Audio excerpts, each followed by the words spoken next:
we broke up. I went to Walmart. And she worked at Walmart, and the dude worked at Walmart. So I was going up there to see her, but I was just literally I was going up there. I went up there, and she got a new car and everything. And I went up there, and I had a 45. I had a 45 underneath my seat. When I seen her, I seen a guy in the passenger seat. So I said, "Is that? Hold on." So at first I was gonna walk up to her and just talk. She was scared, so she drove, zoomed off. Right. I start chasing her. And while I'm chasing, I'm looking for this gun. The gun, I couldn't feel no gun. I'm looking, where the gun at?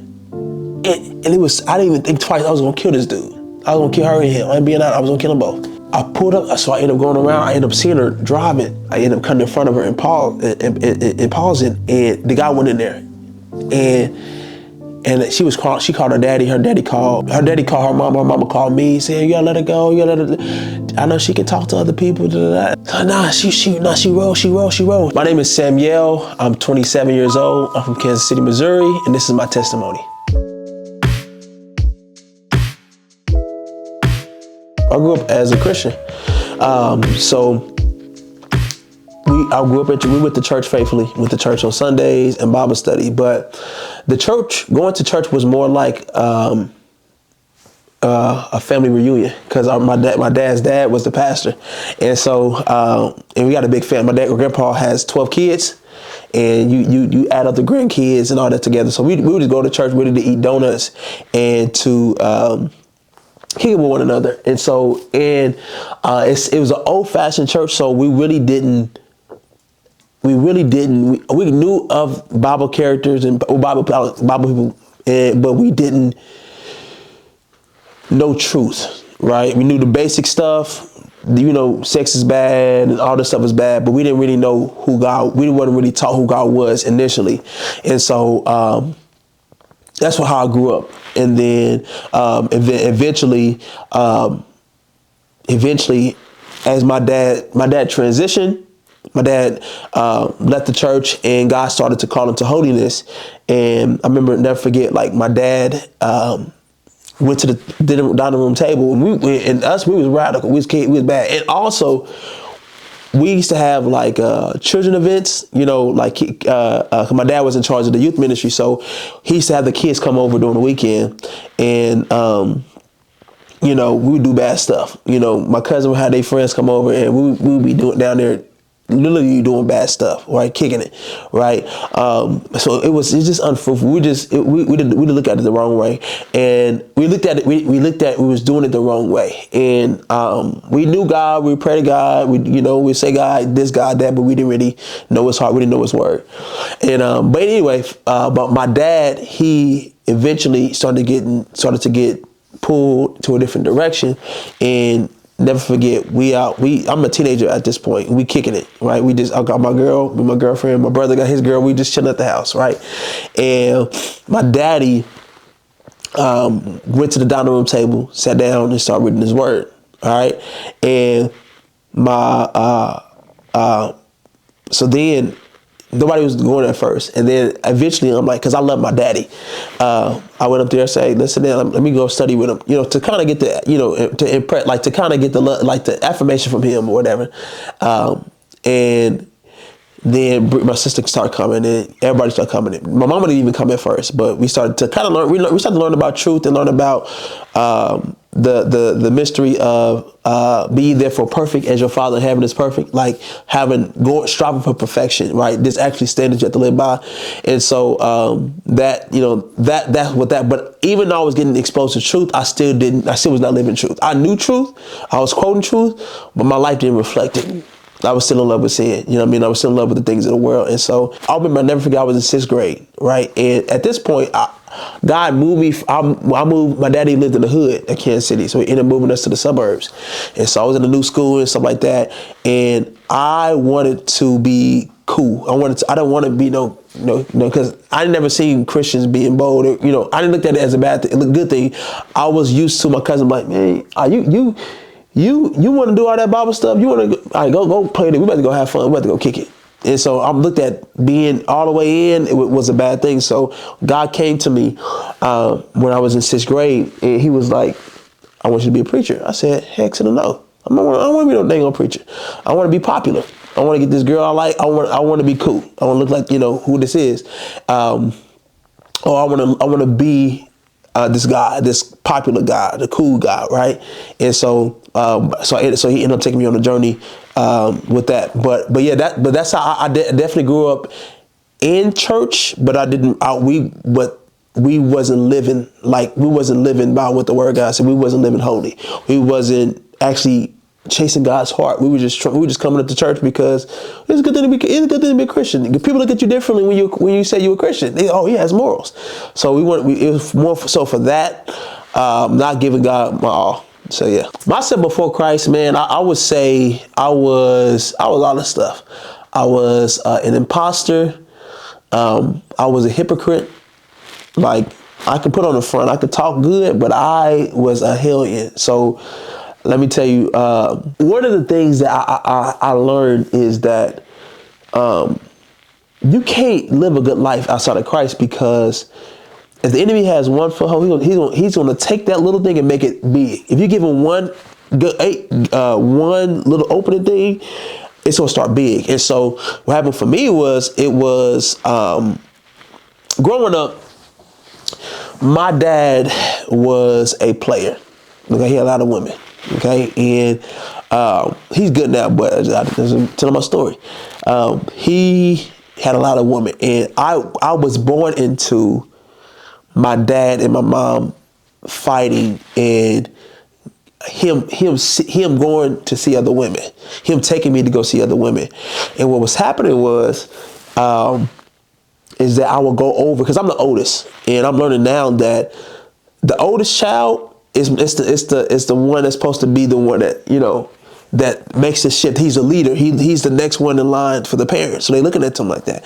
And so the enemy, and I'm gonna say this too. When I first was born, watch this. When I was first born, I almost died because I ended up eating boo-boo. Okay, it's disgusting. I ended up eating boo-boo. Okay, and I ended up, when I was born, I couldn't breathe when I was born. So that's one incident. The next incident, I was like 4 years old, and I was climbing up this gate thing, right? I was climbing up this gate thing, and I fell down my grandmother's porch, and I guess I was hurt. Like, my head was cut up, and they wrapped my head around in toilet paper, right, just to heal me. But what I'm saying is, he tried to kill me early on because he knew what I was going to do. But he said, if I can kill him physically, I'm going to kill him socially, emotionally, right? I'm going to make him, even though he is, my dad was looked at as this guy, this macho guy. He has great attributes. Even though that's his son, I'm going to make him feel like an orphan, right? And so what happened is, I would go over to my dad's girl's house, and she had these two sons, and the sons was jealous of the fact that I had my daddy in my life, but they would treat me like, oh, Sam, you ugly, or they try to fight me, or they just would be mean to me, right? And because I wanted to be close with my dad, I would go over there. I just want to be with my daddy, right? But I found myself dumbing down who I was, and started to do whatever to please them, right? I'll say that we would be saying jokes. I'll say a joke. Shut up, Sam. Okay. This soft stuff. Okay. I'm just being just allowing the enemy strategically, these people that he was using to have me to hate myself, right? To question who I was, right? To not really fully walk into it.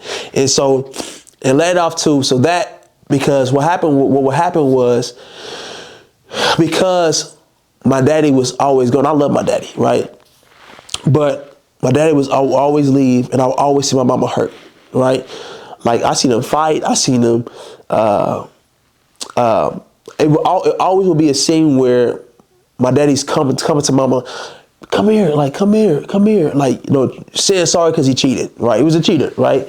And so what would happen would be is that I wanted my daddy's love. I needed that love. I needed that affirmation. I needed him to tell me, hey, Sam, why are you allowing him to talk to you like that? Why are you not being why are you not being strong? You know what I mean? Why? No, do this, do that. Like, no, go to school, you act right. So going back to that, my dad, so my dad, I would see my daddy like 2 days out the week, right? My daddy, he'd be leaving, he'd be everywhere. Daddy had, it's like he had trap houses, but it was his women. Okay, he ain't trying to do no job. We had house for different women, and so I would want to be with him, and I wanted love. Like I wanted it to be structured, especially like I have little siblings, and so they just living life. I'm like, I want daddy and mama, like they about to break up.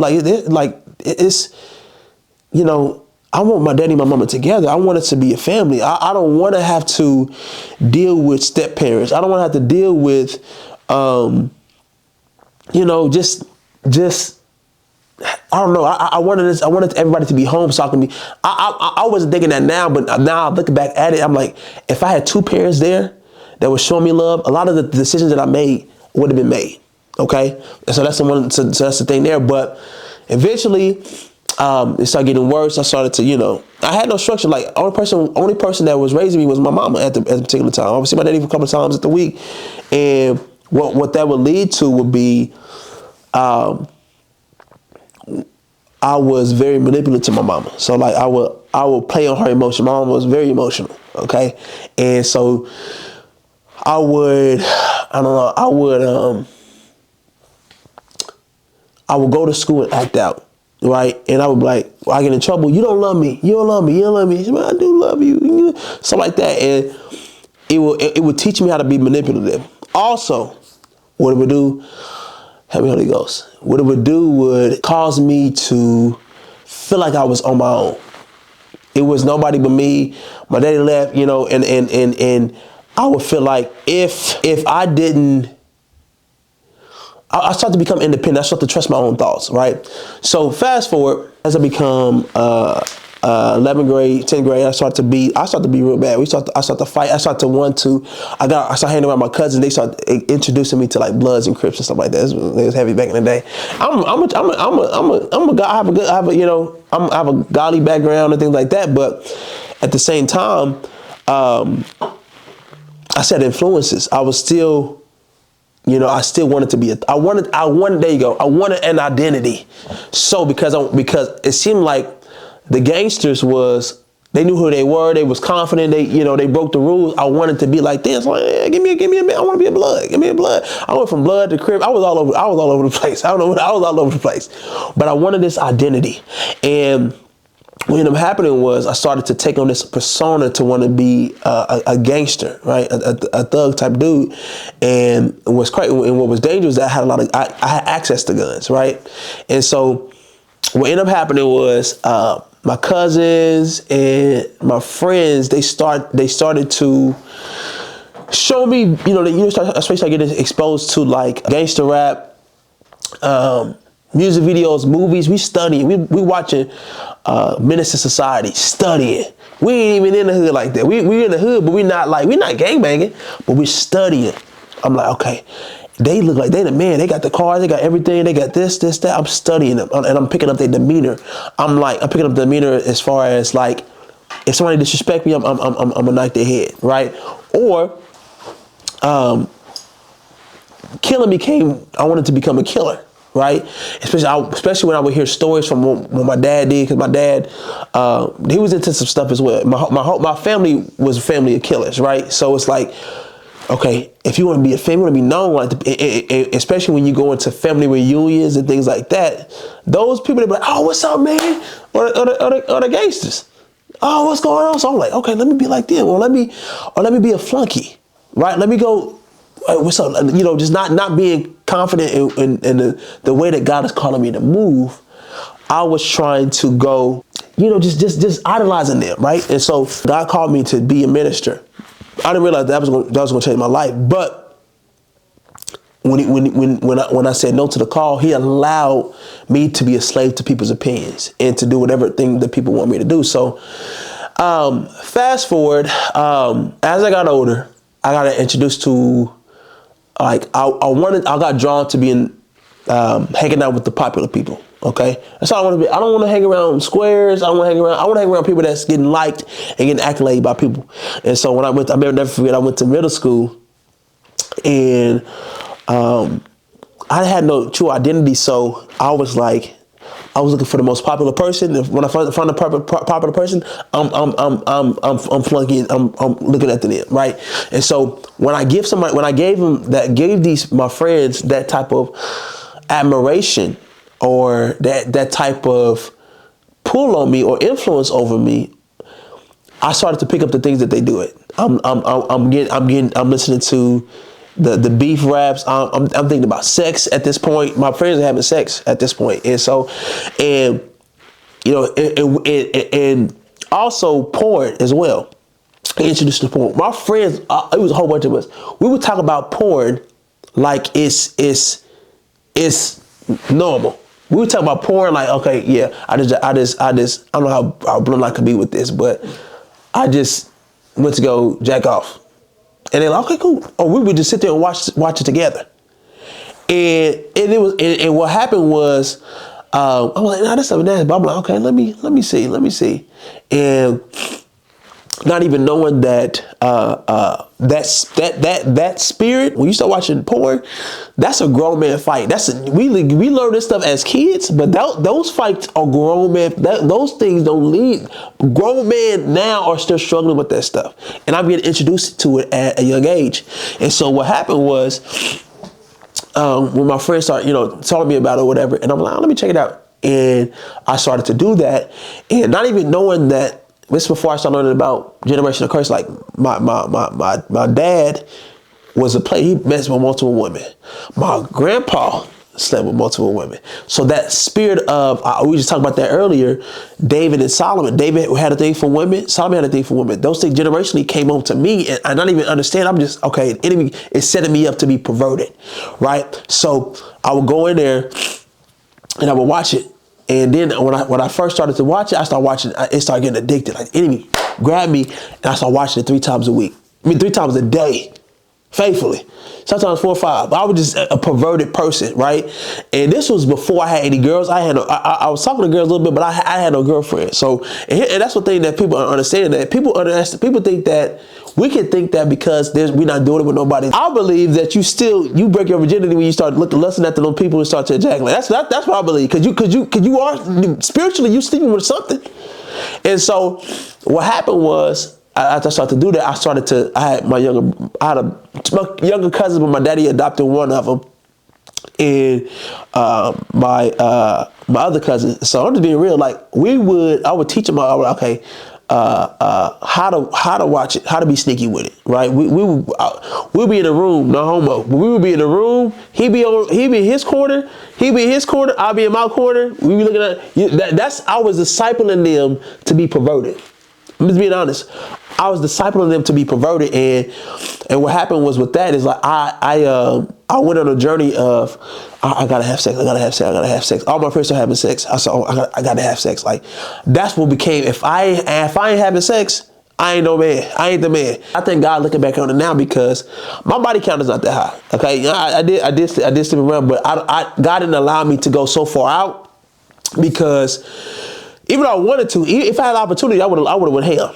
Okay, but what happened was my friends would mess with these girls, and I'm like, let me get in on the two, and they were like, and they literally would be like, the girl would be like, nah, even though these women were whores, they would get sleep with anybody, but they were like, nah, with me, they're like, nah, and I'm not an ugly dude, right? But what happened was, so I'm like, okay, so then I started to, it started to shift to where, okay, I'm about to start learning how to be a player, right? I'm about to start, I don't know, movies have such a big impact on you because what I started to do was I started to put on, I don't know, Boomerang, the movie Boomerang with Eddie Murphy was like the player type, and I started to study him. I started to want to be like, okay, he a player, right? He doing this, he's a suave guy, right? And not even knowing, here's another thing, not even knowing that it was building the spirit of pride in me. I had no girls, I had no money, I had nothing, but I thought I was a man. And so what happened was, because my esteem was so low, and not even understanding, my esteem was so low because the enemy would be in my mind telling me, you ugly, you this. have me super self-conscious, especially when I was going to high school and stuff like that. You ugly. And I would be looking, I'm like, okay, I'm ugly. Oh. You know, it would keep me from talking to girls because I was afraid of rejection. Or it would keep me continue to try to please or impress my friends because I was afraid they was gonna crack jokes on me, and I would believe it because I didn't have I had a low self-esteem. But what happened with this is that I learned that my esteem was so low. My esteem was so low because, watch this, my mama. So after my mama and my daddy got a divorce, daddy ended up getting another wife. My mama ended up getting another husband, right?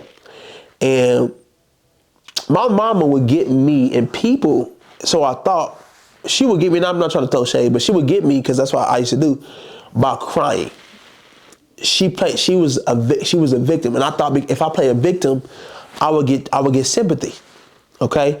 And so what I started to do was, okay, mama crying and stuff like that. So let me start feeling sorry for myself. Let me start taking on this spirit of depression and start feeling sorry for myself so that people will start to, maybe they will be like, oh, oh. And so that spirit, it literally started to happen to me when I started dating. But let me go back. When I turned 11 years old, I moved over with my daddy, okay? I lived with my mama the entire time. I was out of whack, and I had no structure, I had no discipline, anything like that. I would say anything that came to my mind. I would just run out the mouth, and so I moved over to my daddy's house where there was structure. There was structure there, and when I went over there, keep in mind, this is what's crazy is that there was division. And here's the thing that I push, because if somebody is married and they got a divorce and they end up getting remarried and they already there, that's fine. But if you are able to do things the right way, do it the right way, because you don't understand that you are inviting division amongst the children, right? When I went to my dad's house, I'm living with my daddy, but he was working all the time and things like that. So my mother, I love her now. We good now. But my mother had a son, right? And my brother, L, and she would, she wanted my daddy to be his daddy. Like she would see my daddy with me. She's like, nah, I want him to be, I want you to be a father to him. I want you to do that. And what was crazy was that I would feel resentment towards my dad because he was with his girlfriend's kids more than he was with us. Okay. And so I always wanted to be with my daddy because of that. So when I moved in with my dad, I started to be like, now I'm with my dad, I'm about to start acting out. I'm living with him now.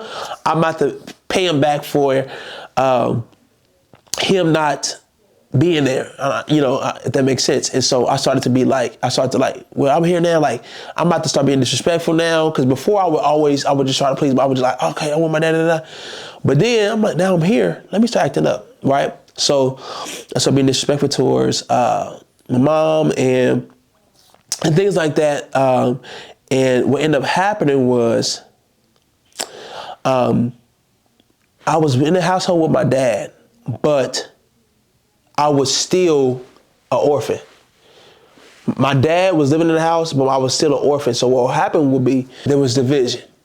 So and also another key thing that happened was when I moved to Lee Summit with my dad took on his sister's kids, right? So it was a whole bunch of us in the house, right? And what ended up happening, it was my mama, my brother, my brother Lance, and my cousin Melvin. It seemed like in my brother Lance's girlfriend Kennedy versus me, my dad, and my cousin Frank. It was like a division in the house. And so what happened was I became very on my own. I hated unity. I hated to see when everybody was laughing and stuff. I'm like, nah, I ain't about to be laughing. Like, nah. Even when I got home from school every day, everybody would be in the family room. I would go straight downstairs. I don't want to be around nobody. I hated everybody. And I was just mad at a lot of things. And And I wanted to get a sorry for my dad by me being disrespectful to him. I want him to say, Sam, I'm sorry. But I realized, and it helped me now, is that even if I'm upset about something, I still have to come to him in a respectful manner, right? I would be disrespectful to my daddy with my butt. My daddy would not stop being my daddy because he did wrong in the past. And so what happened was, I felt like that, and my dad was always gone, right? And so, because he was working a lot, and I would literally feel like I'm in a home. It's 50 to 1. So I'm downstairs, the enemy putting thoughts in my mind, just thinking things. And mind you, this is before I knew that the enemy put thoughts in my mind. So I think they ain't my thoughts. And remember, I said I had so much pride in me for the movies I was watching and things, like just trying to build myself up because I had low self-esteem. I believe every thought that came to my mind. And so what ended up happening was it will be situations where I will be walking. I will be just around the house, and the enemy will say, "They talking about you. They talking about you." And so I'm having resentment, and a lot of times they ain't even talking about me. They're not even saying anything about me, but the enemy's, "He's talking about you. They saying you ugly. They talking," and I'm just so concerned about what they doing. And so, and also what ended up happening in that space was that my brother, my mama, my stepmom, my mom, and mother moved into the house. And now, mind you, when my dad moved to this big house, God blessed my daddy with this house miraculously. So he was struggling, right? He was still trying to make ends meet. So he wasn't able to buy us new clothes and new shoes, stuff like that. But Nanny, rest her soul, she had a little money because she wasn't paying no bills. She was living in the house, she wasn't paying no bills. So she would go buy my stepbrother clothes and shoes and things like that. And I was very envious and jealous of my brother, very, to the point where all I do was talk about, he got this, he got that, he got this, he got that, he got this, he got that, and not even understanding that if I were to sit back and to focus on my life and what I can do in my life, a lot of things would be different. But I was very jealous of my brother. I was very jealous. I was like, nah, I'm comparing myself to him with everything I do. I'm comparing myself to them. I'm just trying to, it was just a whole bunch of competition. And that birthed that, and what happened was it birthed this, I wanted to become great so I could prove them wrong, and I could, just be, I wanted to be great because of the situation I was in, right? I would be called Dusty, and my family and my stuff, they would always treat my brother like he the man. And y'all my family. How y'all treated my brother like he the man? And they would treat me like, okay, you know what I'm saying? Shut up, you ugly dude. Shut up. So it was a competition. And so what ended up happening was I was like, man, bump them. I'm about to bump this people in this household, bump this family. I'm about to go, not God, but I said, I'm about to go find me some friends. I'm about to, just cling to them. And so what ended up happening was, also I'm gonna say this, is that I ended up literally going on Instagram. This is when Instagram first came out. Instagram, YouTube. I was looking at people with money and clothes and all this stuff, and thinking I was doing a good thing because it's cool to get inspired. But at the same time, if you're not content with who you are, you'll find yourself covetousness. Covetousness is a beast. That's one of the biggest things I faced. I had to overcome was covetousness. Right? I wanted everything that everybody else had. I wanted to be like everybody else besides myself, and so. My main motivation in life was to get this money, get as much money as I can, and just to be them. And I wanted power. I wanted the people to look at me like I was a man. That's what I really wanted. That's what I really wanted. And so I would just look at these things and not even understanding that me looking at these people was causing me to hate my life and ignore my life. When I went to school, going to school was for a different reason. I didn't go to school to learn and to get better and to develop. I was going to school to be the most popular. I was going to school to just to be cool and liked by people. And so I felt like, because I didn't really want to come to Christ for real or do this thing for real, because I didn't see no examples of what it meant to be a godly, like a successful godly person. Like a lot of the people that I see growing up they were struggling. And I'm like, man, I see these people making cars, getting cars, getting houses and stuff like that, and they're not walking in Christ. why would I want to go? Why would I want to? No, I want to be. No, I'm not about to do that. I'm not about to have it. And I had I thought that being a Christian was being in poverty, but not even understanding that that's not God. Now, of course, even if your income is not extreme, you still should be living in abundance, right? But I thought that if you was a Christian, that means you had to be poor. So I didn't want nothing to do with that. I wanted to make money, right? Fast forward, I was getting influenced. You know, I was with my homeboys. I was learning how to crack. I was cracking jokes. We was bullying people.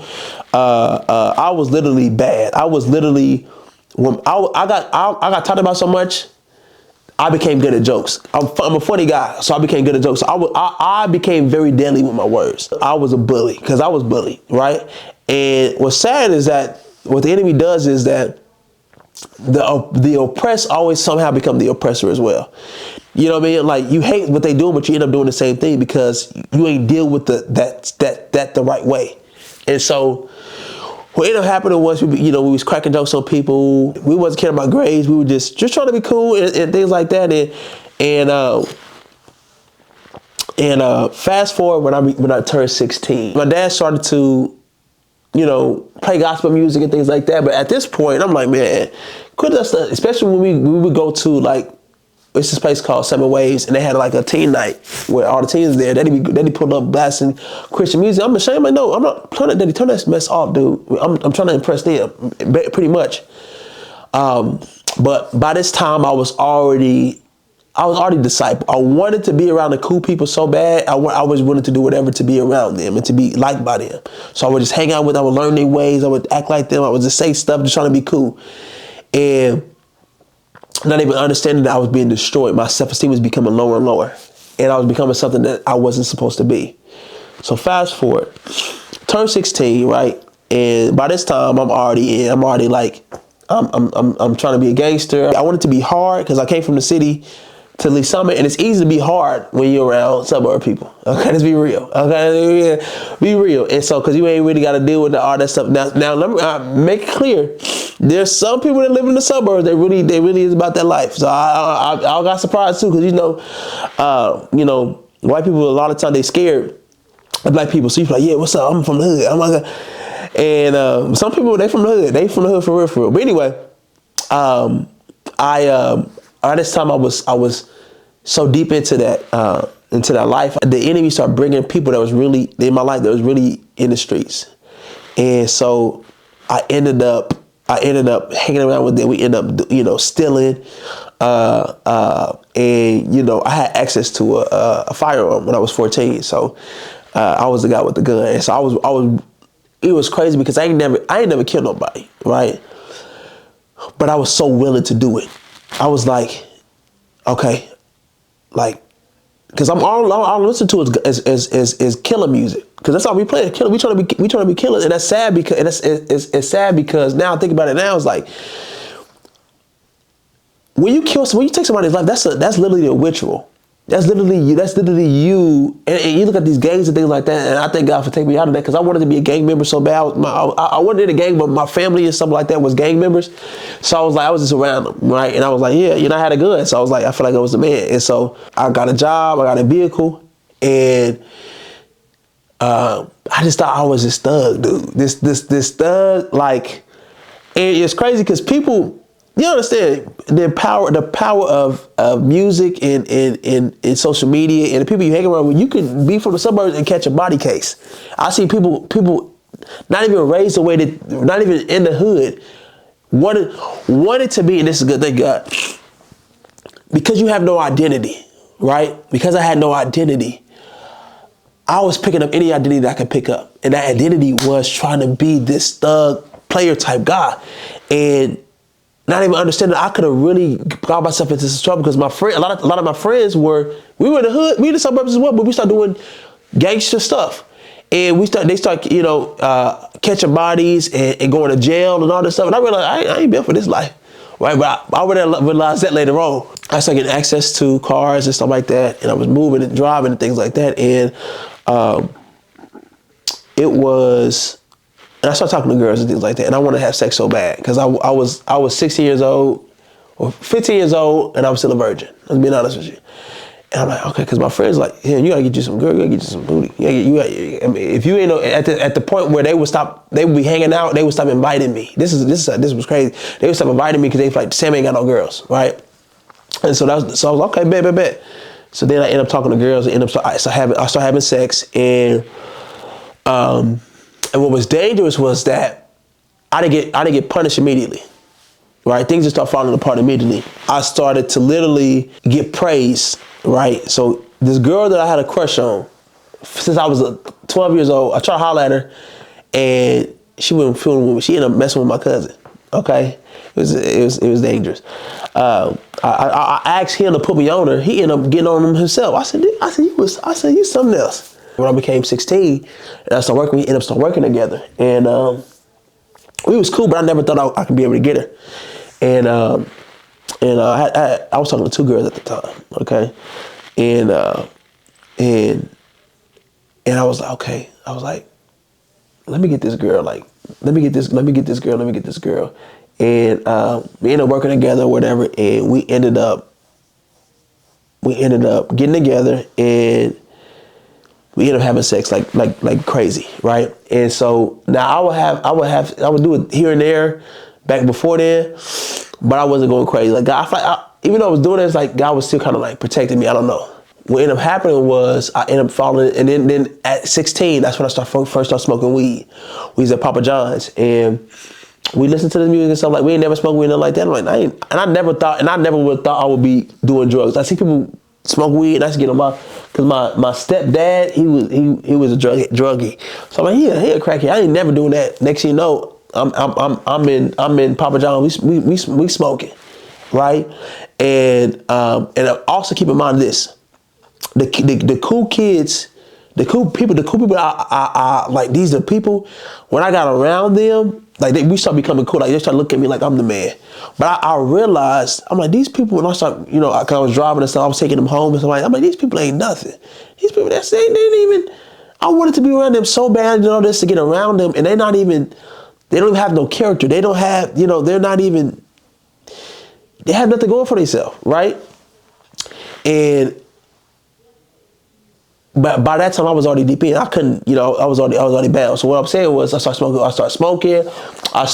We started to. I ain't never sold drugs, but I was about to start selling drugs. Me and my cousin, my cousin Derry started coming around, and my daddy started allowing him to come over to, just to become a better mentor to him. He ended up discipling me, okay, to be a gangster. Okay, so I'm starting watching all kinds of crazy stuff, and start doing all kinds of gangster stuff.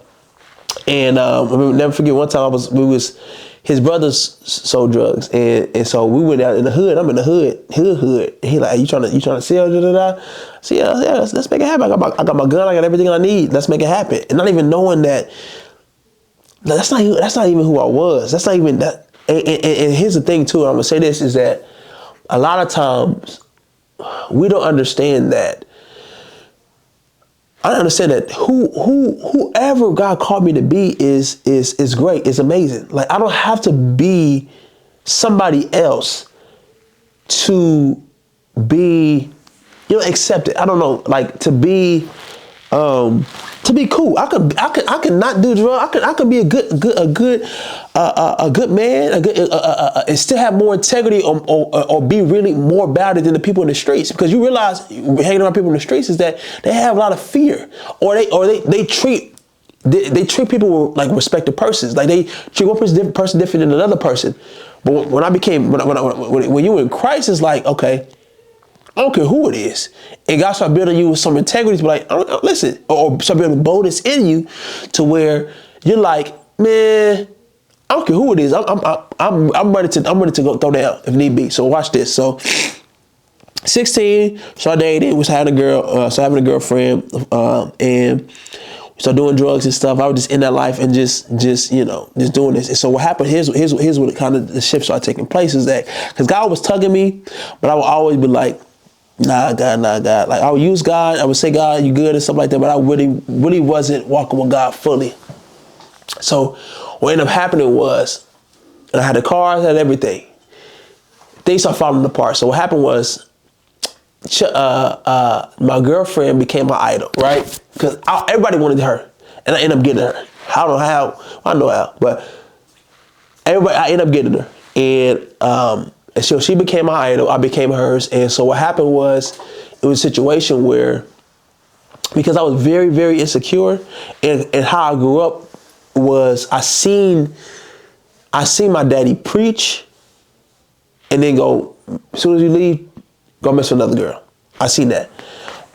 That's how he operates now, but that's just how it was. And I see my mama go to church and still, I seen that. I learned the game. Like but because cheating was so prevalent, I thought that's how life was. And so I was very, very insecure. I would check her phone, go through her Snapchat and all this. I would just check her stuff all the time. You cheating. No, she wasn't cheating. But anyway, fast forward. We end up getting into it, and we ended up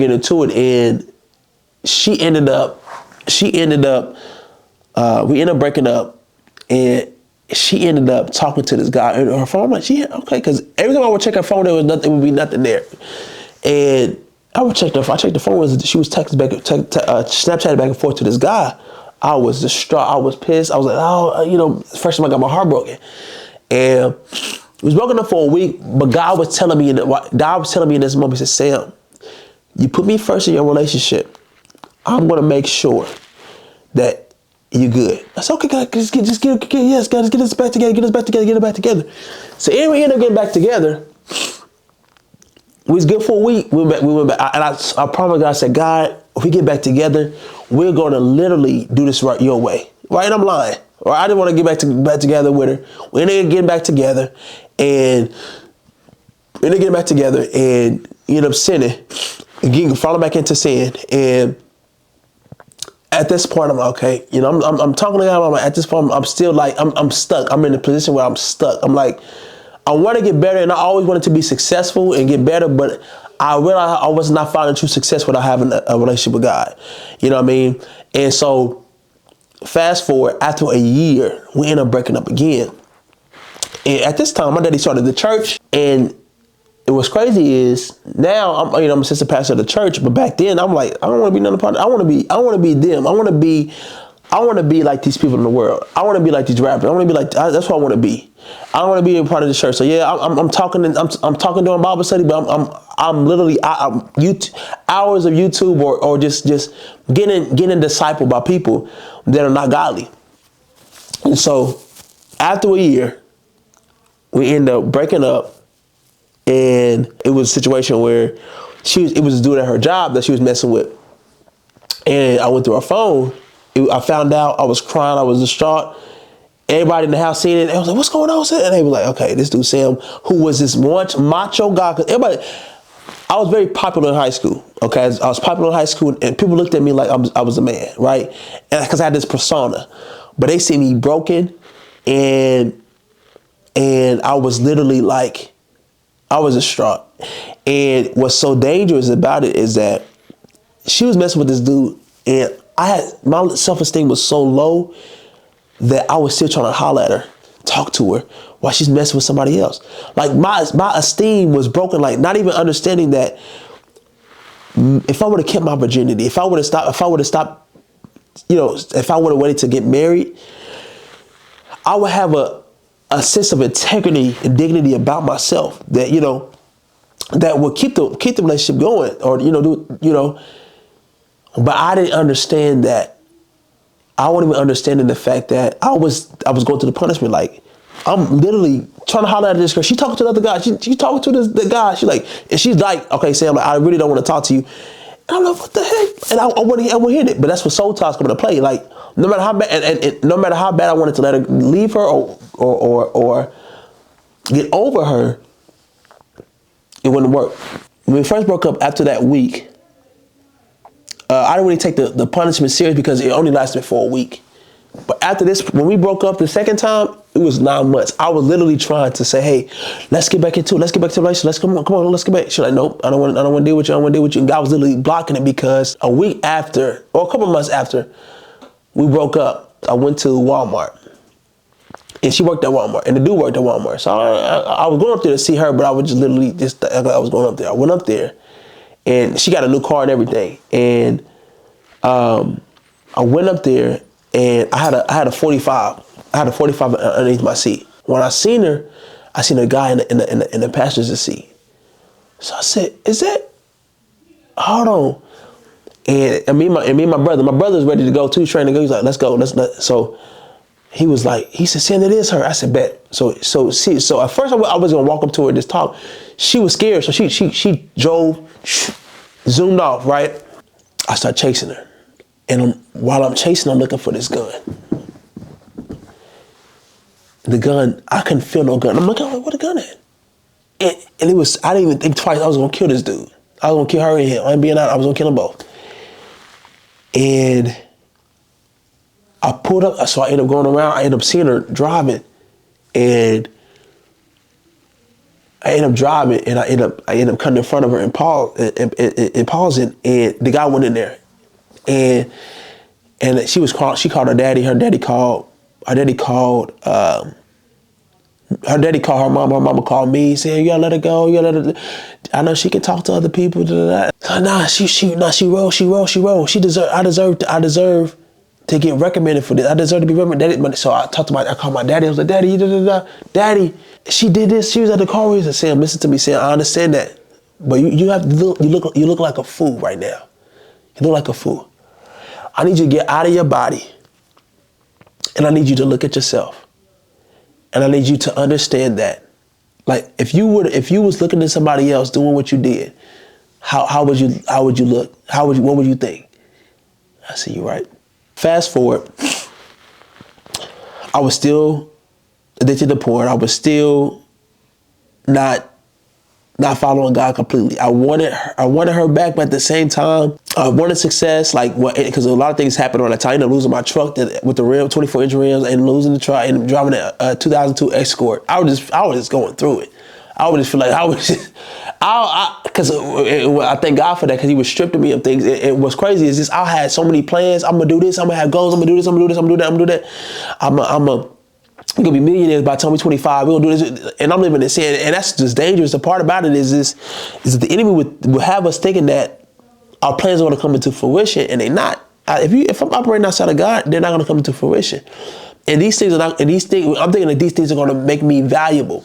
Fast forward, I'm working at T-Mobile. I'm working at T-Mobile and Quick Trip at that time. I had 2 jobs. I graduated high school, and during that time, I was just going through it. It was God literally allowed me to go through that pain and sit in it. Normally, I would go through things, and the next morning or a couple of days later, the pain will go away. This pain was constant. Every day, I'm going through pain. Every day, I'm battling. But I didn't give it to God. I didn't give my life to God, because what I was thinking was, I'm like, God, I did so much stuff. I did so much stuff. I don't think you're going to save me.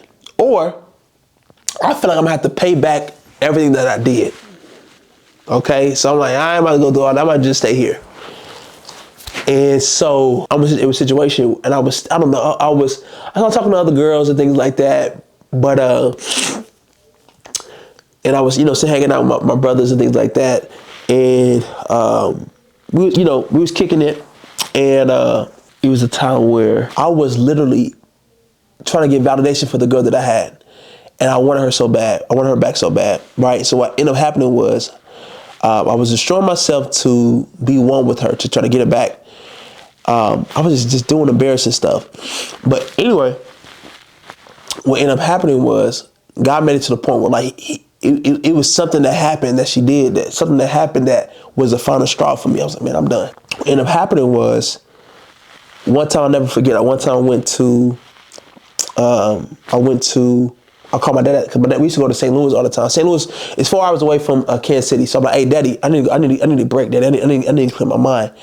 And at this time, Daddy was starting to talk his walk with God serious. And Daddy, during the whole time I was going through that, my dad was literally like being loving. He wasn't judging me, things like that. He was loving me, and that's what God was kind of like showing. But at the same time, my daddy couldn't save me, because I was disobeying God. Even though I had a godly parent, I was still disobeying God. So my daddy can't protect me from God. God was trying to teach me something. Anyway, never forget, we went to St. Louis, but Daddy got some rental cars for us, and we were just down there, and I was just like, I'm just done. Like, I'm done with this stuff. Like I'm literally, man, like, I'm sick of this. I'm sick of getting played. Like, it was some dignity. It was like some type of dignity was rising up in me. And I was like, God, like, I don't know, God, I can't do this stuff no more. I don't want this stuff no more. I don't like pretending to be something that I'm not. Because even if a person is actually like a gangster, that's not who God designed them to be in the first place. So I just fell out of place. And so my sister Bria was playing this song, and it was "You Are Good, Hallelujah, You Are Good," and it was like a cover from Tammy Haddon, and that song just broke me down. It broke me down. I blocked the girls I was talking to, and I was just done. I was like, okay. So then, fast forward, I got back in town. I was still driving my Escort. My Escort ended up breaking down. Okay. And so I think I was driving a Hummer. I don't know what I was driving all the time. My daddy had a Hummer, so I was just driving, I was trying to get my car, right? And so I never forget, I was laying down and I was listening to Stephen Furtick. And I feel like this was the moment, because God literally allowed me to be embarrassed. He allowed, because I felt like I was the man at first, but then when and I thought I had it. On like everything, ain't nobody gonna mess with me. I was just looked at like, you ain't the man. I was all these things, and I deserved that. I deserve everything I got. You know what I mean? And so what ended up happening, I was listening to Stephen Furtick, and I feel like this was the moment that God kind of like was giving me a chance to come back to him. Because here's the thing. When God is calling you, it's a privilege to be called by God, because the things I went through, the heartbreak, the betrayal from family, all these things that the division I went through, all these things that I went through and that I did that destroyed me, I could have avoided all of that stuff. Now, of course, there still would be battles, but at the same time, I will be developing. And one of the biggest things that I regret was not getting saved sooner. That's what I regret now. But God doesn't need us. He wants us, but he don't need us. So I realized during that time, he was giving me another opportunity to, because I was in pain, the torment and depression for 6 months, like 9 months straight. I'm not even lying. Every day, I'm getting tormented. Every day, thoughts about every day. I'm telling every day. I couldn't have no peace of mind. I didn't have no peace of mind. And so, listening to Stephen Furtick, he was like, you might feel depressed. You may feel depressed, but you're not depressed. That's what he said. And so, okay, I said, okay. And for some reason, I never had hope. I had hope this whole 9 months. I started getting like a sense of hope. So I said, okay, I might feel depressed, but I'm not depressed. I might feel depressed, but I'm not depressed. And so, now watch this. Also, I started taking that. I was, working at Quick Trip and T-Mobile. I would work from 6 a.m. to 2:30 at Quick Trip, leave there from 3:30 to 10 T-Mobile every day for that whole year, a couple years.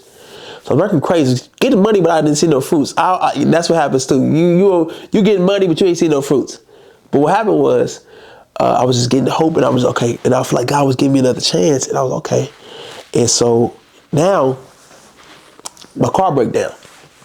And so God started to show me that, during that time, he was showing me that idols, if I can have the girl, I didn't know, honestly, I didn't even know I was going to get back with, because she's not my wife, right?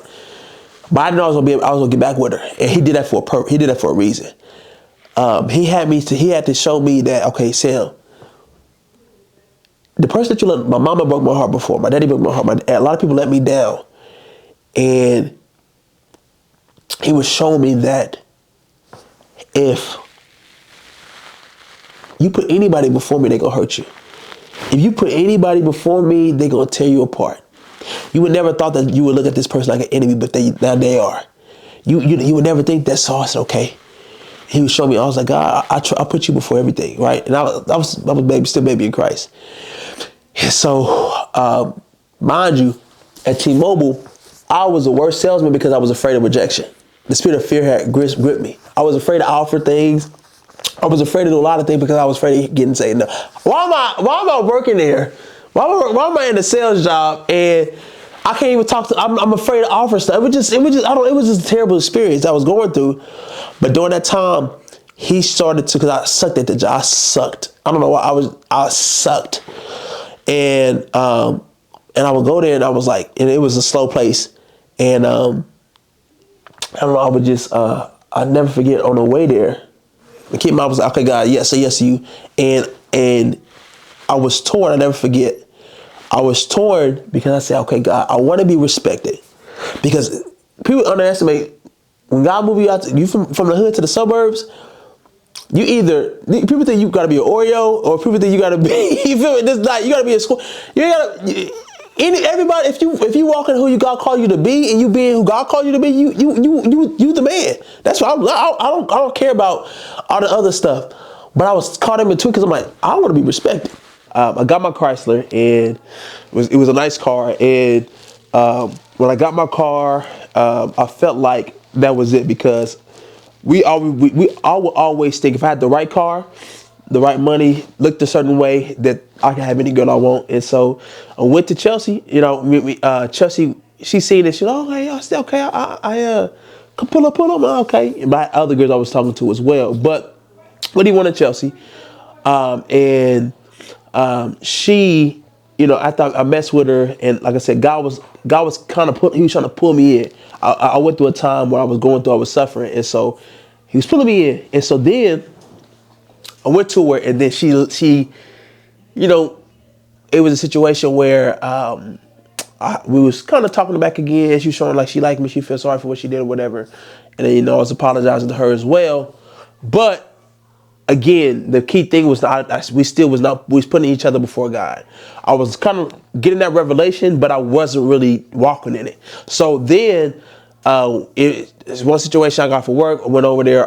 We ended up fornicating again, right? But at this moment, I felt like a conviction. I'm like, hold on, this ain't no. I'm not about to fall back into that. I'm not about to make you my God. No, I'm about to cut this stuff off, because this ain't right. All right. She was like, come here. And I'm like, no, I don't know. We can't do it this way. So anyway, fast forward, I said that, but I still wanted her. But God was whooping my butt. He was like, hey, it was a situation where she's like, I don't really want to talk no more. She would play these games. So I was like, all right. But then ended up, she was, my brother showed me that she made a post on Instagram, and a dude commented on the post. I'm like, you know what I mean? And so we was on the phone one night, and it was somebody texted her. And when it's late at night, you ain't supposed to be getting no text at this point. So I seen that. I'm like, okay. She's like, I don't know. I'm like, all right, man, I'm done messing with you. I'm done fooling with you. So then at this point, God was showing me. He was showing it was punishment. I got what I deserve, and he was showing me that, hey, Sam, listen, you cannot have a successful relationship or successful anything unless I'm number one. And so I'm like, at this moment, no, I don't want to no more. I'm gonna just focus on you, God. And then he started showing me back to truth. Like, mind you, I used to watch whatever the heck I want to watch. I used to listen to all kind of gangster music. I was just all types of things I was listening to, and I said, man, I'm cutting all that stuff off. Let's cut all that stuff off. And one of the key things that my daddy taught me was this. I was taking my new car, right? And part of me was fleshy. I was like, man, I can get any girl I want. I got this card. I'm good. I'm straight.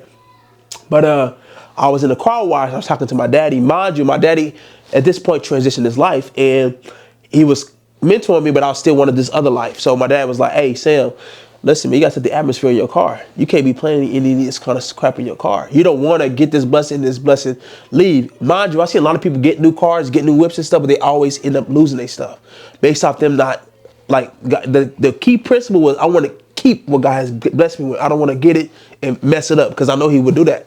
So I was like, okay, God. I said, at this point, God, I'm just going to give you my all. And I remember one time I was just trying. I'm like, man, let me just read my word. Let me just look up topics. I was dealing with depression a lot, dealing with, anxiety a lot. So let me look up scripture on depression. He started just showing me things.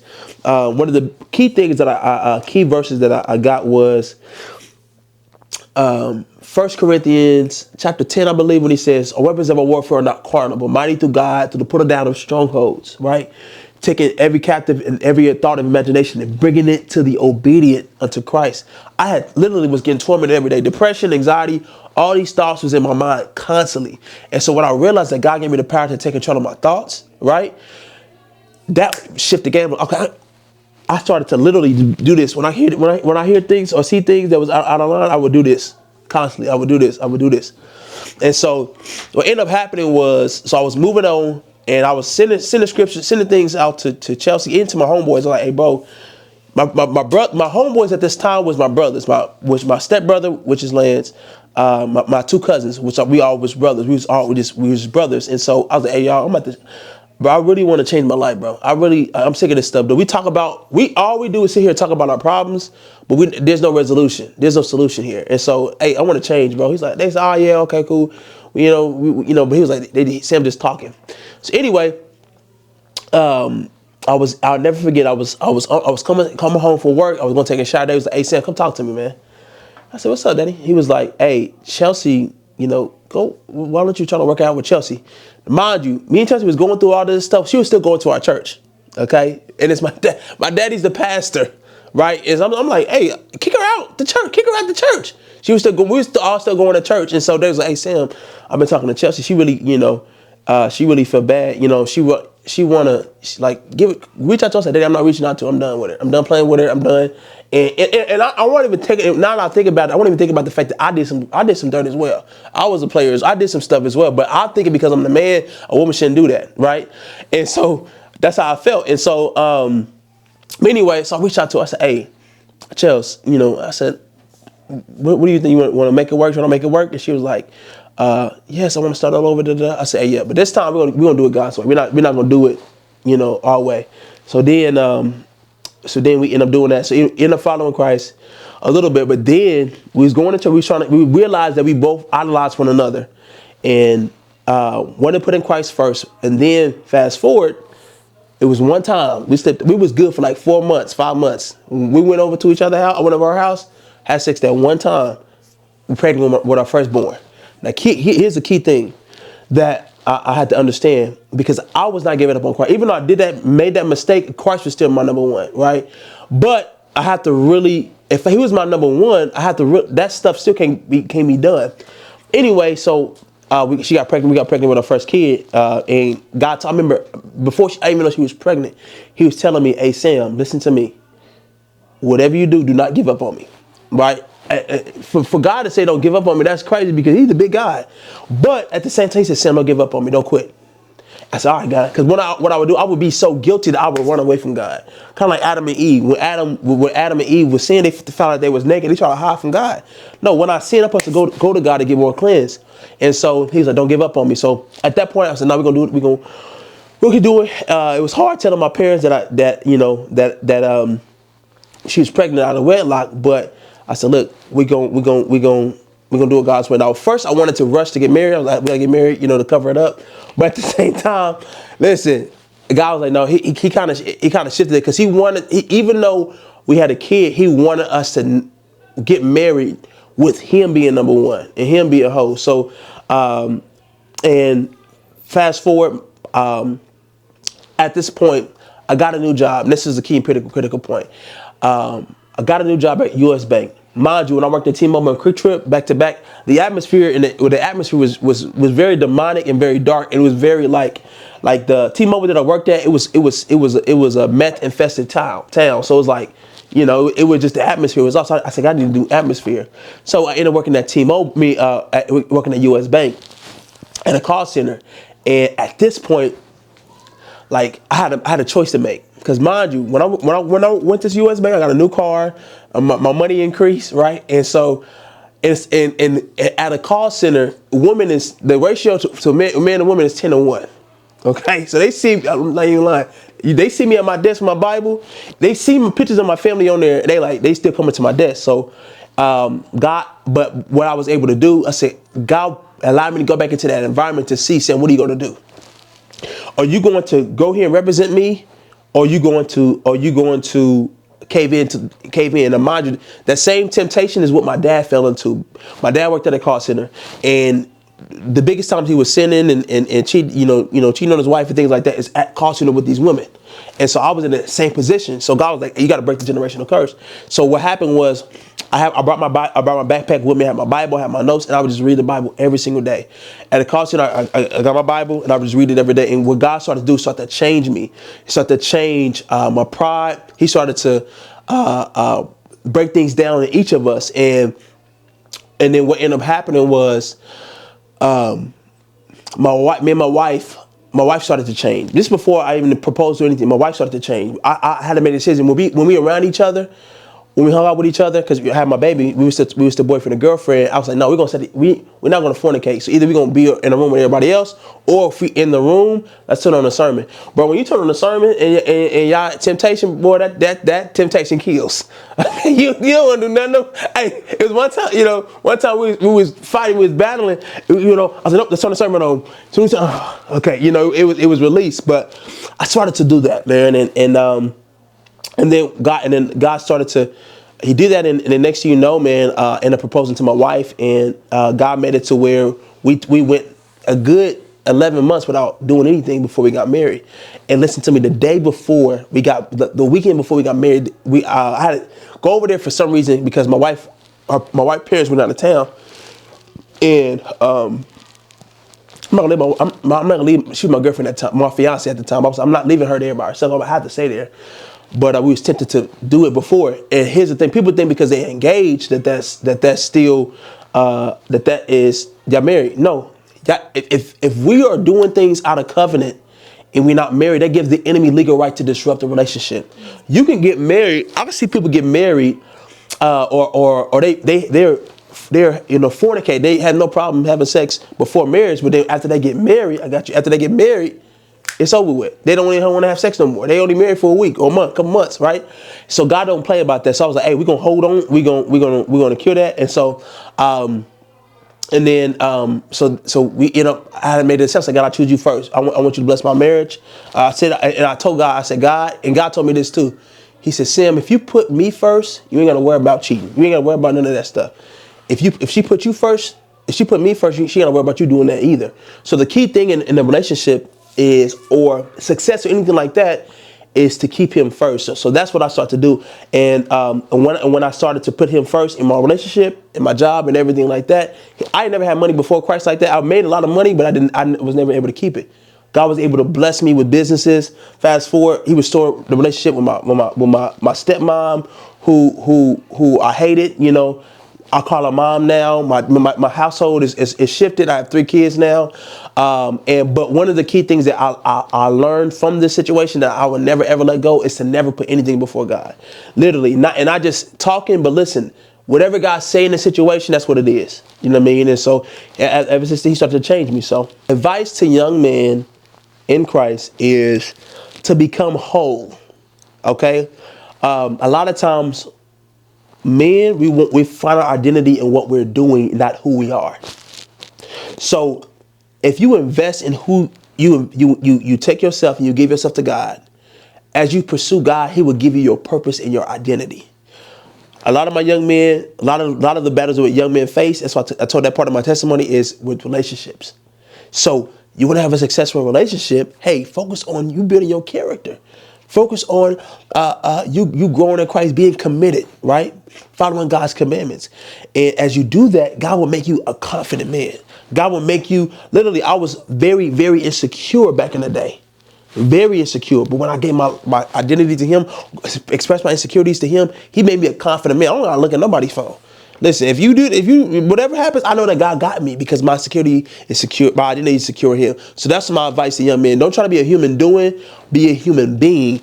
Work, don't live from the outside in, live from the inside out. Allow God to change you from the inside out. That's my advice to young men. Yeah, so if somebody come up to me and ask me, hey Sam, brother, why should I follow Jesus? I would tell them, because first, for one, he is the creator. We are the creation. And Jesus is perfect. We're not perfect. Jesus literally is the key to success. Everybody's dealing with something, period. I asked him, okay, have you dealt with depression? Have you dealt with this? Have you dealt with that? Okay, I dealt with that and God delivered me from that, right? Everybody deals with stuff. And so I would tell them, you want to be successful? Yes. You want to have success? Do you have a girlfriend or a boyfriend? Yes, I do. Or I'm struggling, whatever. Okay, listen to me. If you give your life to him, he will make sure that is secure. And I would tell my testimony. That's how I would do it. Because everybody want to be successful. And God is not against success, but he's against you trying to have success outside of him. You know what I mean? So that's what I would tell him.